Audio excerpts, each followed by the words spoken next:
आज हम लोग बात करेंगे राजनीति विज्ञान में जो सिद्धांत हैं। राजनीति सिद्धांत में राजनीति शास्त्र और अर्थ और उत्पत्ति, इस तरह से तमाम जो प्रमुख बिंदु हैं राजनीतिक सिद्धांत के, जिसमें राज्य की परिभाषा, प्रभुसत्ता या संप्रभुता, राज्य की उत्पत्ति के सिद्धांत, राज्य के कार्य संबंधी सिद्धांत, अधिकार, संपत्ति, स्वतंत्रता, समानता, न्याय, लोकतंत्र, निर्वाचन, लोकमत भाषण, उदारवाद, समाज, मार्क्सवाद, गांधीवाद, फांसीवाद, ऐसे तमाम प्रमुख बिंदु पे हम नित्य चर्चा करेंगे। एक वीडियो बना के 20-25 मिनट का एक वीडियो रहेगा, जिसमें कि हम चाहेंगे कि मैक्सिमम चीज़ें, जो मौलिक चीज़ें हैं, जो अच्छी चीज़ें हैं, जो मतलब जो याद करने की वाली चीज़ें हैं, जो एग्ज़ाम में आने वाली हैं, उन सब बिंदुओं पर, इन सब टॉपिक से हम नित्य 25-30 मिनट का करेंगे क्लास रखेंगे, वीडियो बना के आपको हम देंगे,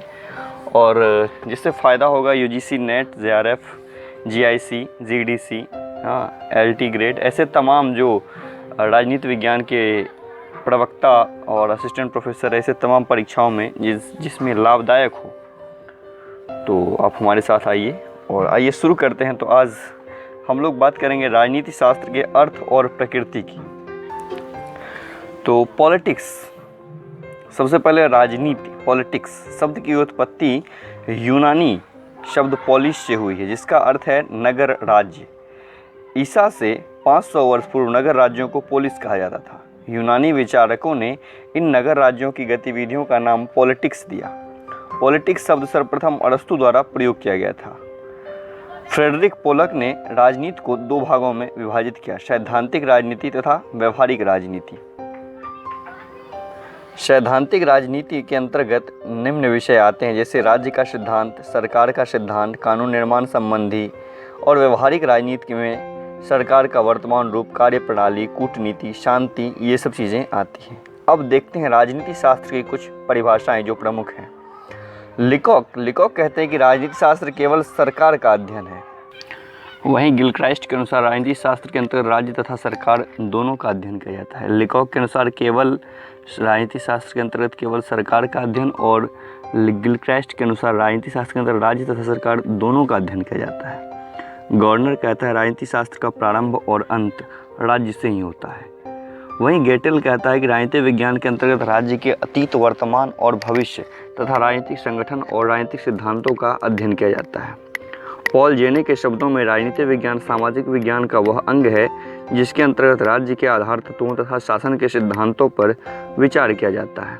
सीले के अनुसार जिस तरह राजनीति शास्त्र के अंतर्गत संपदा पर विचार किया जाता है जीव विज्ञान में जीवन पर, उसी प्रकार राजनीति विज्ञान में शासन की प्रक्रिया का अनुसंधान किया जाता है। तो ये मौलिक रूप से प्रमुख परिभाषाएं हैं। ब्लंटसली कहता है इसमें राजनीति विज्ञान ऐसा विज्ञान है जिसका सरोकार राज्य से है, जो राज्य को इस दृष्टि से जानने समझने का प्रयास करता है कि उसके आधार तत्व क्या हैं, उसका मूल स्वरूप क्या है, उसकी अभिव्यक्ति किन किन रूपों में होती है, उसका विकास कैसे हुआ है। तो ये सब प्रमुख परिभाषाएं हैं। निष्कर्ष रूप में ये है कि राजनीति शास्त्र मनुष्य का एक राजनीति शास्त्र मनुष्य का एक राजनीतिक प्राणी के रूप में अध्ययन है। कुछ विद्वान राजनीति शास्त्र को राजनीति विज्ञान के रूप में प्रयोग करते हैं, जैसे Bernard Shaw, Gilchrist, sir Frederick Pollock. ये लोग राजनीति शास्त्र और राजनीति विज्ञान में मतलब विभेद नहीं करते हैं। कौन कौन? बर्नार्ड शॉ, गिलक्राइस्ट और सर फ्रेडरिक पोलक। वहीं लॉर्ड ब्राइस ने राजनीति शास्त्र की तुलना अंतरिक्ष विज्ञान जैसे अविकसित और अपूर्ण विज्ञान से उसी प्रकार जैसे मार्शल ने ज्वार भाटे के विज्ञान के साथ अर्थशास्त्र की तुलना की है। गिलक्राइस्ट का कहना है कि यद्यपि सामाजिक विज्ञानों में प्राकृतिक विज्ञान जैसी यथार्थता प्राप्त करना कठिन है, फिर भी सामाजिक समस्याएं उसी वैज्ञानिक ढंग से विचारी जा सकती है जैसे रसायन शास्त्र, भौतिक शास्त्र। जॉर्ज बर्नार्ड शॉ कहता है कि राजनीति शास्त्र ही वह विज्ञान है जिसके द्वारा सभ्यता की रक्षा की जा सकती है। बर्कल कहते हैं कि राजनीति का विज्ञान होना तो दूर, वह कलाओं में भी सबसे पिछड़ी कला है। वहीं बकल के साथ मैटलैंड कहते हैं कि जब मैं परीक्षा के प्रश्न पत्र के शीर्षक राजनीति शास्त्र को देखता हूं तो मुझे प्रश्नों पर नहीं शीर्षक पर ही खेद होता है। अगला पॉइंट है, सर्वप्रथम अरस्तु ने ही राजनीतिक शास्त्र को एक विज्ञान माना था। अरस्तु के बाद बोधा, Hobbs, Montesquieu, Gorner, सिजविक, Bryce, ब्लंटसली, Jellinek आदि विद्वानों ने भी राजनीति शास्त्र को विज्ञान माना है। ब्लंटसली कहता है कि राजनीति विज्ञान की अपेक्षा कला अधिक है। ब्लंटसली कहता है कि राजनीति विज्ञान की अपेक्षा कला अधिक है। राज्य के संचालन व उसकी क्रियात्मकता के संबंध में इसी के द्वारा नेतृत्व किया जाता है। यहाँ तक बात थी राजनीति शास्त्र के बारे में। अब राज्य के बारे में हम बात करेंगे, क्योंकि राजनीति शास्त्र का आधार ही राज्य है। तो राज्य की कल्पना राजनीतिक विज्ञान के राज्य की संकल्पना राजनीतिक विज्ञान के अध्ययन का केंद्रीय विषय है। परंपरागत राजनीतिक सिद्धांत के अंतर्गत राज्य की संकल्पना को मुख्य स्थान दिया गया है। आरजे गेटल ने अपनी पुस्तक पॉलिटिकल साइंस में राजनीतिक विज्ञान की परिभाषा राज्य के विज्ञान के रूप में दी है। आरजे गेटल ने अपनी पुस्तक पॉलिटिकल साइंस में राजनीतिक विज्ञान की परिभाषा राज्य के विज्ञान के रूप में दी है। J.W. गॉर्नर ने अपनी पुस्तक पॉलिटिकल साइंस एंड गवर्नमेंट में कहा कि राजनीति विज्ञान का भी आरंभ और अंत राज्य से ही होता है। विभिन्न विचारकों तथा विचारधाराओं का राज्य के प्रति अलग अलग दृष्टिकोण है। यूनानी चिंतक में प्लेटो, अरस्तु ने राज्य शब्द का प्रयोग संपूर्ण समाज के संदर्भ में किया तथा इसे प्राकृतिक समुदाय तथा सद्गुणी जीवन की प्राप्ति का साधन माना। वहीं संविदावादियों हॉब्स लॉक ने इसे यंत्र माना, उसे समझौते का परिणाम माना, जबकि मार्क्सवादियों का मानना है कि राज्य क्या है, शोषण का एक यंत्र है। आदर्शवादियों में प्लेटो से लगाकर फ्रांस के रूसो, जर्मनी के कांट, किरेटे, हीगल, इंग्लैंड के ग्रीन, बेडके, बोशांके इसे मानवीय विवेक की परिणति मानते हैं। मैकाइवर जैसे समाज वैज्ञानिकों ने इसे एक सामाजिक यथार्थ माना, तो वहीं बर्क और बर्गेस जैसे इतिहासकार इसे ऐतिहासिक विकास की उपज मानते हैं। Mosca, Max Weber, Sidney Webb, Laski, Cole, Hobson आदि विचारक राज्य का विश्लेषण श्रेणी संबंधों के आधार पर करते हैं। व्यक्तिवादी राज्य को आवश्यक बुराई मानते हैं। इसमें स्पेंसर, एडम स्मिथ, रिकार्डो सहित उग्र व्यक्तिवादियों ने राज्य को पारस्परिक सुरक्षा के लिए एक कंपनी माना है। अराजकतावादी एवं श्रमिक संघवादी राज्य को अनावश्यक बुराई मानते हैं। अराजकतावादी अनावश्यक बुराई और व्यक्तिवादी आवश्यक बुराई। कुछ विचारक जैसे बोधा, ऑस्टिन, हॉलैंड, बेंथम आदि राज्य को कानूनी संगठन मानते हैं।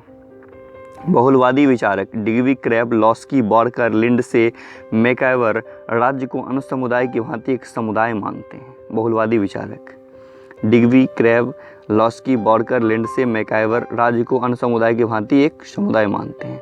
मैटलैंड, ब्लंटसली तथा क्रैब इस मत का समर्थन करते हैं कि राज्य एक कल्पना है जिनके पीछे कोई वास्तविक तथ्य नहीं है। फिर भी मानव व्यक्तित्व की तरह राज्य वास्तविक व्यक्तित्व है। अतः राज्य एक अस्थायी और सजीव संस्था है।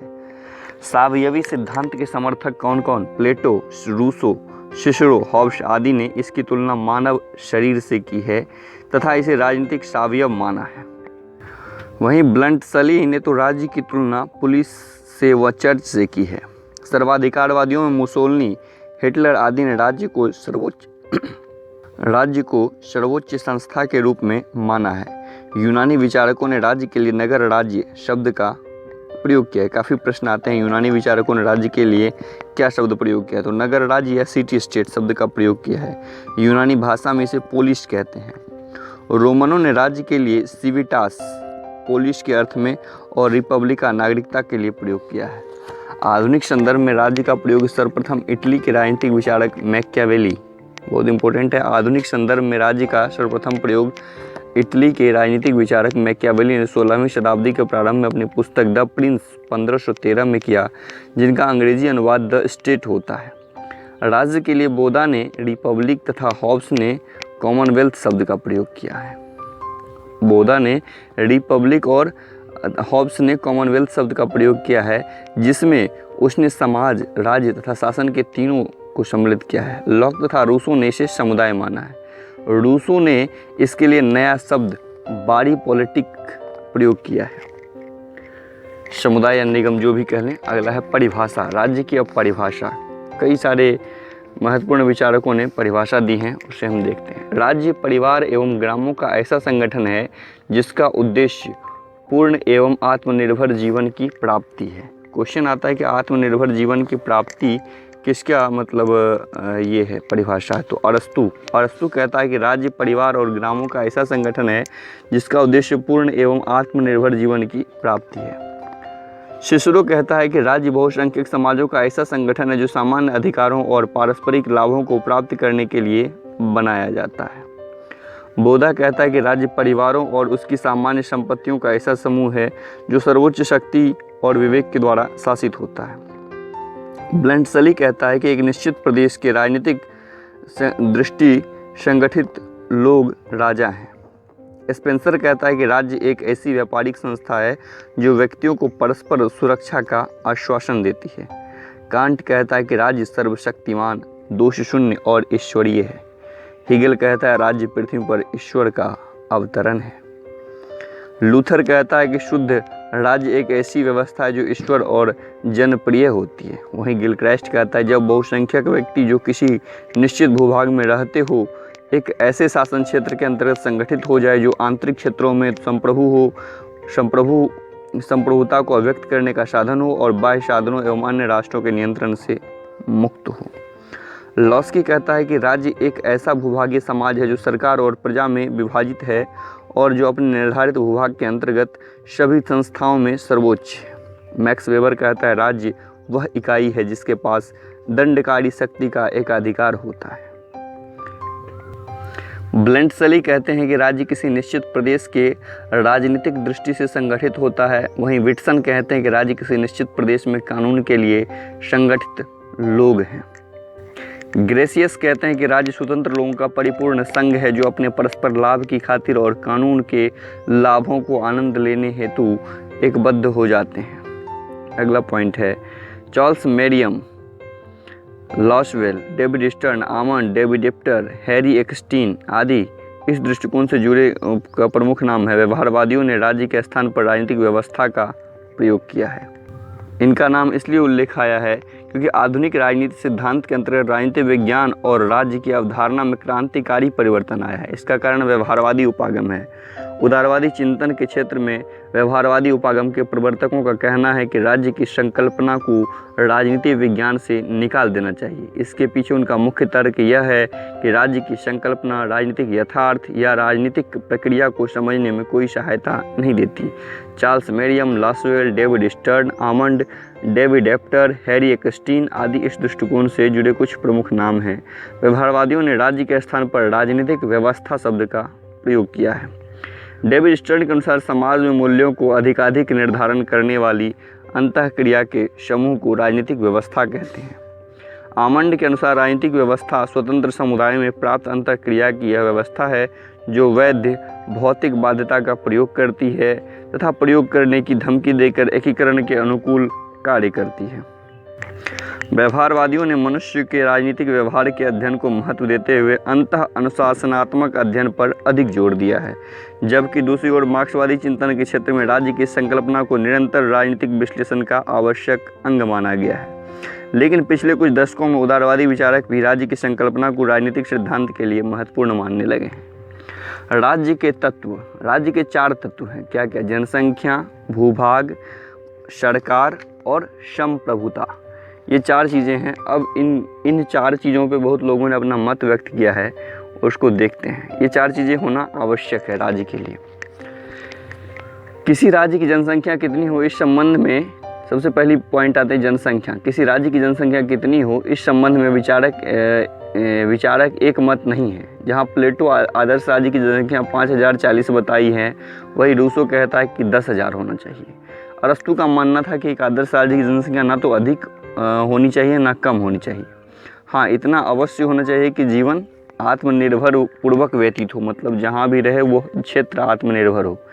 डिग्री का कहना है कि जनसंख्या इतनी होनी चाहिए कि शासक और शासितों के मध्य वर्गांतर की रेखा स्पष्ट की जा सके। वहीं गवर्नर कहते हैं कि जनसंख्या इतनी ही होनी चाहिए जितनी कि राज्य के संगठन के निर्वाह के लिए आवश्यक हो, और वह इससे अधिक भी नहीं होनी चाहिए कि इसके लिए भूभाग और राज्य साधन अपर्याप्त हो जाए। अगला पॉइंट भूभाग। भूभाग टेरिटरी, भूमि राज्य का दूसरा महत्वपूर्ण तत्व है। खानाबदोश कबीले को राज्य की संज्ञा नहीं दी जा सकती। चाहे उसमें किसी तरह की राजनीतिक संगठन ही क्यों न विद्यमान हो। भूभाग से तात्पर्य केवल जमीन की ऊपरी सतह से नहीं, इसमें नदियाँ, सरोवर, खनिज, वायु क्षेत्र, समुद्री पट्टी व अंतरिक्ष भी शामिल है। क्लेवर प्रथम लेखक था जिसने 1817 में राज्य के लिए निश्चित भूभाग का होना आवश्यक माना है। अरस्तु के अनुसार आदर्श राज्य में नागरिकों के पास अपनी भौतिक आवश्यकता की पूर्ति हेतु पर्याप्त भूभाग आवश्यक है। ब्लंट सली के अनुसार राज्य का व्यक्तित्व का आधार जनसंख्या है तो राज्य का भौतिक आधार भूमि है। बिना भूमि के राज्य संभव नहीं है। जेलिनेक ने भी राज्य के लिए भूमि को आवश्यक माना है, लेकिन विलोबी, शीले, हॉल जैसे विद्वानों ने भूमि को राज्य का आवश्यक तत्व नहीं माना है। अभी घटना चक्र वाला जो हम क्वेश्चन लगा रहे थे उसमें 5 नाम था कि हॉल लेलो डीडू, हॉल एक नाम था, लेलो, शीले और विलोबी, हॉल, लेलो और डीडू, डुगबी और डिगविट, ये 5 लोग भूमि को राज्य का आवश्यक तत्व नहीं मानते हैं। राज्य के भूक्षेत्र का आकार क्या हो, इस संबंध में सामान्य मत है कि राज्य का क्षेत्र का आकार उतना ही होना चाहिए जिससे उसकी समुचित सुरक्षा हो सके और जनसंख्या को वित्तीय दृष्टि से आत्मनिर्भर जीवन प्राप्त कर सके। अगला पॉइंट है सरकार राज्य का संगठनात्मक तत्व है। सरकार का स्वरूप राज्य में अपने आप को व्यक्त करता है। कानून, रक्षा, शांति और व्यवस्था की स्थापना हेतु सरकार होती है, जो अपेक्षित वित्त के लिए जनता पर उचित कर भी लगाती है। सेवाओं के विस्तार के कारण आज राज्य का स्वरूप कल्याणकारी हो गया है।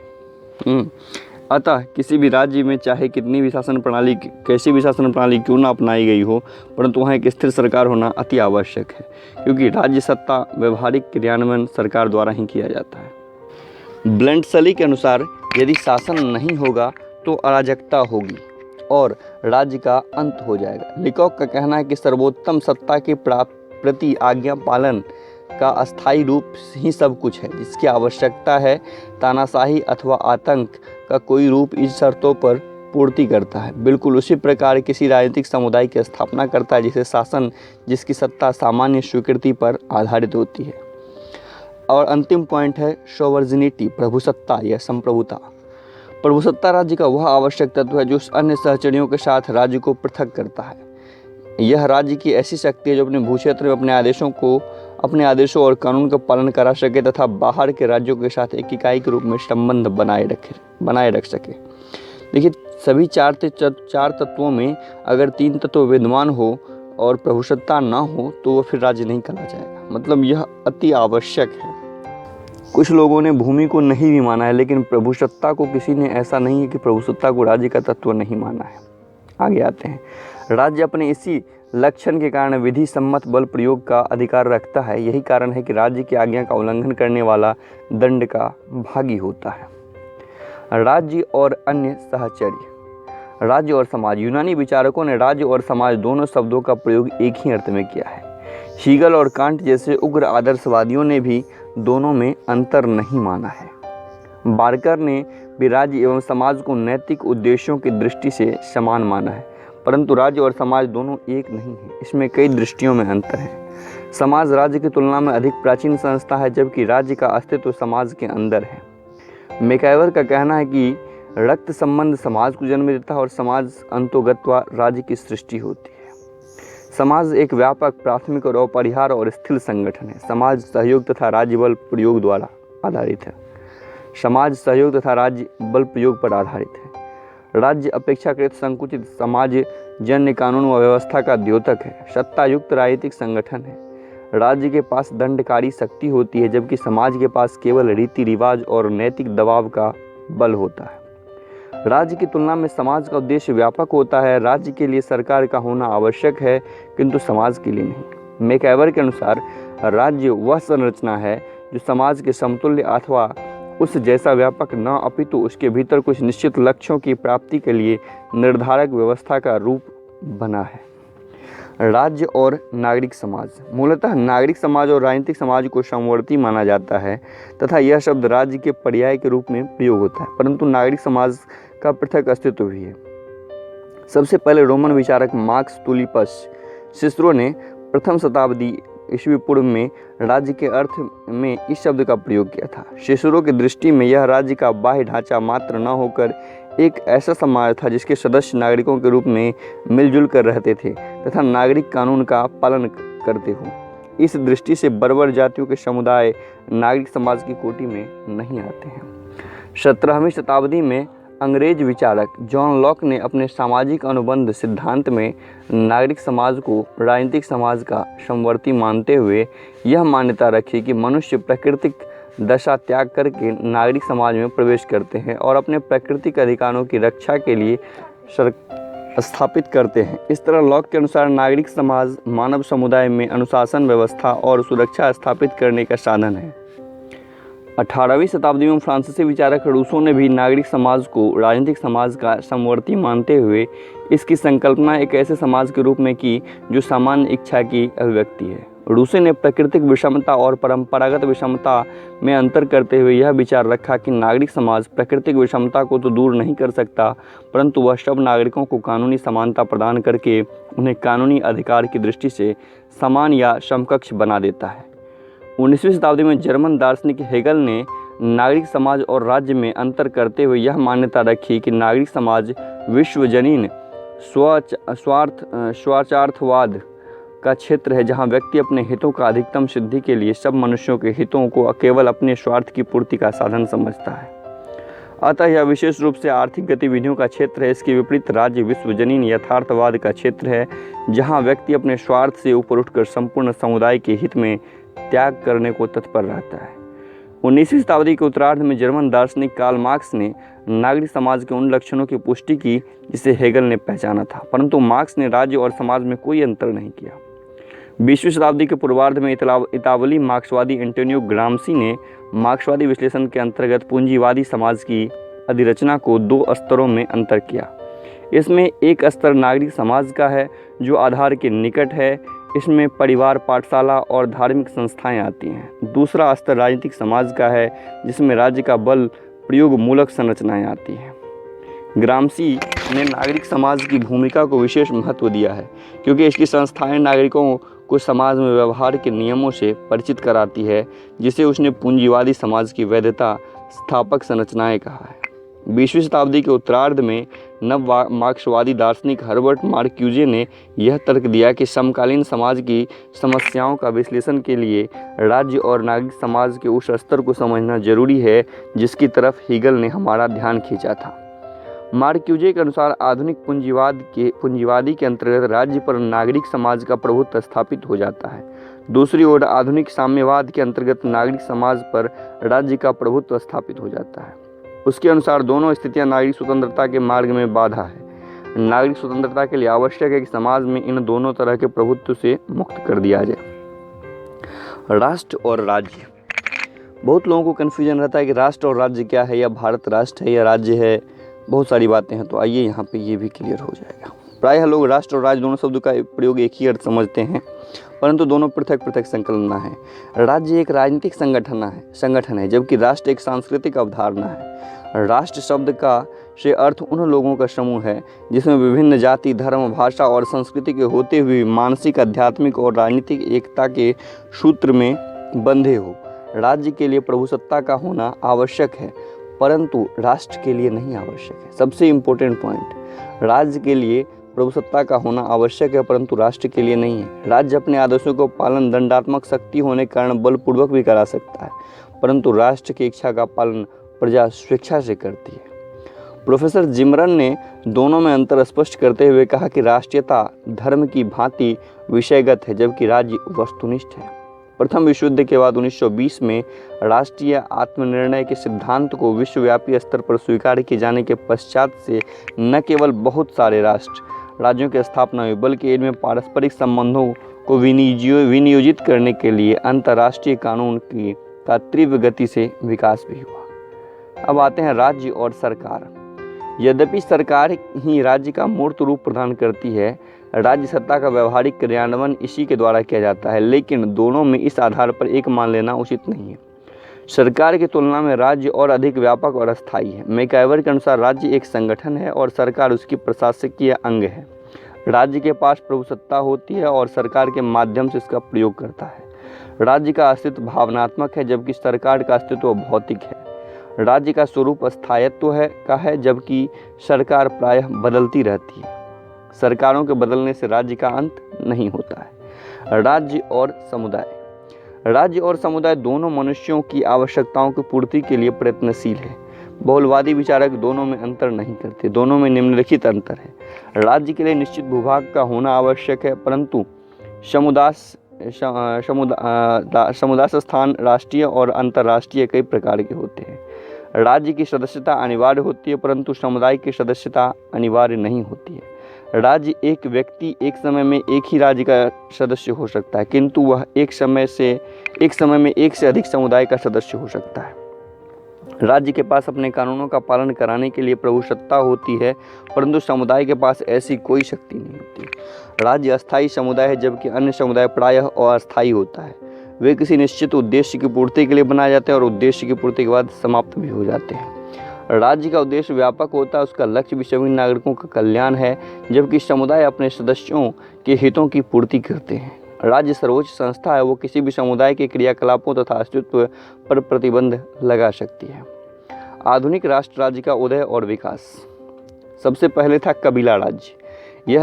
यह राज्य का, इसको बोलते ट्राइबल स्टेट, यह राज्य का सबसे प्राचीन रूप है। इसमें स्वजन समूह शासन व्यवस्था थी, जिसमें छोटे कबीले अपने अपने सरदार के अधीनस्थ शासन में रहते थे। ऑस्ट्रेलिया के आदिवासी कबीले संगठन में इसी श्रेणी में आते हैं। उसके बाद आया प्राची साम्राज्य, ओरिएंटल एम्पायर। नील, गंगा इत्यादि उर्वर नदी घाटियों के विकसित प्रारंभिक सभ्यता ने प्राच्य साम्राज्य की स्थापना की। प्राचीन मिस्र, सीरिया, भारत और चीन के साम्राज्य इसी श्रेणी में आते हैं। उसके बाद आया यूनानी नगर राज्य। इसमें एजियन और भूमध्य सागर की ओर की सभ्यता के विस्तार के परिणाम स्वरूप यूरोपीय प्रायद्वीप राज्यों के उदय के साथ यूनानी नगर राज्य अस्तित्व में आए। फिर रोमन साम्राज्य। आंतरिक कलह और बाह्य आक्रमण के फलस्वरूप यूनानी नगर राज्य का अंत हो गया और रोम संपदा का केंद्र बन गया, जहां रोमन साम्राज्य विकसित हुआ, जहां निरंकुश शासकों द्वारा शासित शासन व्यवस्था थी। सम्राट की शक्ति पर धर्म का मोहर लगा दी गई थी। उसके बाद आया सामंती राज्य। रोमन साम्राज्य के पतन के बाद केंद्रीय सत्ता पूर्णतया लुप्त हो गई। इसके स्थान पर शक्ति जमींदारों, जागीरदारों और सामंतदारों के हाथ में आ गई।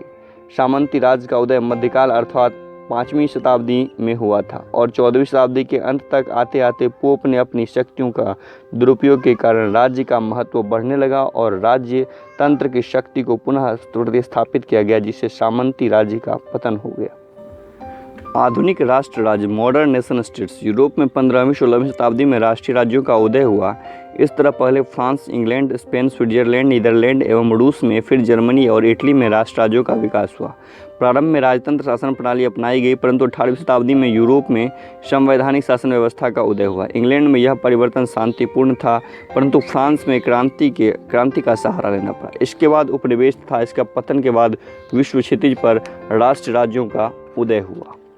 तो राष्ट्र राज्य का उदय सबसे पहले कबीला राज्य, फिर प्राच्य साम्राज्य, फिर यूनानी नगर राज्य, फिर रोमन साम्राज्य, फिर सामंती राज्य और फिर आधुनिक राष्ट्र राज्य। अंग्रेजी में देखें तो tribal state, oriental empire, Greek city state, Roman empire, सामंती राज्य को फ्यूडिशियल स्टेट बोलते हैं और मॉडर्न नेशनल स्टेट। इस तरह से हमारा राज्य वाला चैप्टर, जो राज्य से संबंधित बातें थी, वो समाप्त होती है। अगले अध्याय में हम पढ़ेंगे संप्रभुता, सॉवर्जिनिटी या प्रभुसत्ता। धन्यवाद।